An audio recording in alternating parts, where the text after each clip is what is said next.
Kati nga gwe omwana omuwala nga tujjawo ku kyensimbi waliwo abaana ebizibu bye basanga nga bo ng'abantu nga ggwe ng'omuntu ojjawo ku kyensimbi waliwo abalala kati waliwo be twalabye nga obuzibu si bwa nsimbi naye ng'obuzibu buli ku mwana omuwala. Abamu abawala nga nze ebizibu bye tusanga bannange tubeera ku myalo eno wali akatayalaga kangi.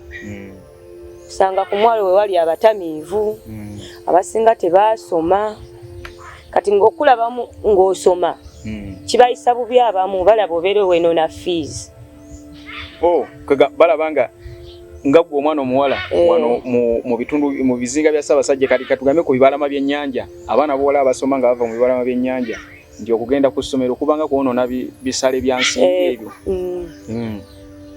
Osanga omuzadde omu omwana we mutwala ku ssomero asome amugamba agenda ovube kati wabeera omuwala amugamba agenda oyanike mukene okole ssente kyo kyokwonoona ssente ze ozitwala mu school fees. Nayagala aziteeke omwana adde mu business nga yanika mukene. Kukalirira byennyanja ebyo. Akonno akatyabaga k'amaanyi nnyo. Kati awo ndowooza muwulidde ekizibu ekyo ekirabika okuba nga ate kikyasinza okuba nga kisumbuwa abaana b'obuwala eno mu bizinga bya Ssaabasajja nga twabagambye tuli Kalangala district. Kitegeeza nti gavumenti yandivuddeyo neteekawo kuba kitumanyi nti mu bitundu byonna byonna wabeerawo obukiiko obulabika okuba nga bukwata ku nsonga ez'enjawulo ez'abazadde ezikwata ku tugaze omwami n'omukyala ne wabeerawo nezigatta abaana n'abazadde. Kati mu bitundu bino obukiiko obwo tebuliimu. Obukiiko gye buli naye bugezaagezaako. Bugeza. Kubanga osanga abazadde abamu nga tebaasoma ngalaba okusoma si kwa mugaso nnyo. Ate ng'alaba omwana asoma kufuna ssente. Kati ate omulimu guno gw'amangu omuntu ng'afunirawo akasente ke. Ogw'okwanika mukene oba okuvuba gufunirawo.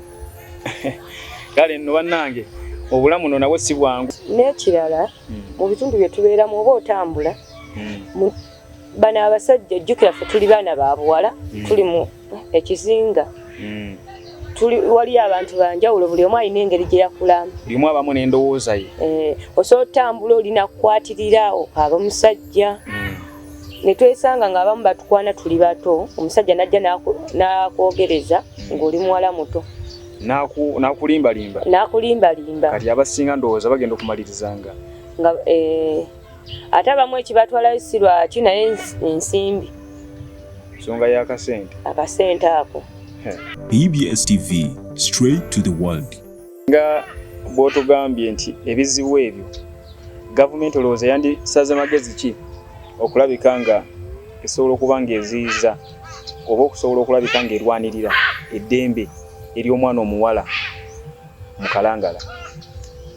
Gavumenti kye yandituyambye nga ffe abaana ab'obuwala tusangiddwa nti bangi baava dda ku masomero naye esobola okuleetawo emisomo gy'emikono okugeza ng'okusiba enviiri gundi ebyalaani bituyambeko nga ffe abaana ab'obuwala abatusomesezaawo. Gavumenti kwe yanditaddewo emisomo egyo kubanga giyamba nnyo kubanga waliwo abatasobola kulabika nga baddayo mu masomero okulabika nga baddamu basitresinga emitwe n'okuzuukusa obwongo ku sayidi ey'ekitabo. Si bwe kiri? Kale nno bwe kityo bwe kiri ndowooza titujja kumulwisaawo omugenyi waffe bwe tunaamulwisaawo ate tuyinza okumaliza nga twonoonye. Anyway agenda kuddamu atweyanjulira amannya naye nga eno temugivaako mugyeekumireko. Amannya bampita Malife. N'akagambo akasembayo kabawe wali abali abalaba naye nga eddoboozi lyo libaako kye liyamba.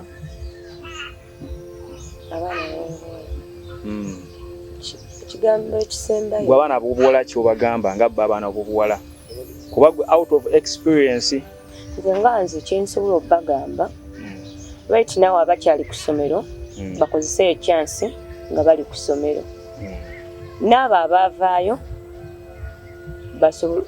bagezeeko okufuna emirimu gye beetabamu okutwaliriza ku budde akaseera kubanga wobeerawo nga tolina kyokukola osangibwa nga okemeddwa okukola ekintu kye watandikoze.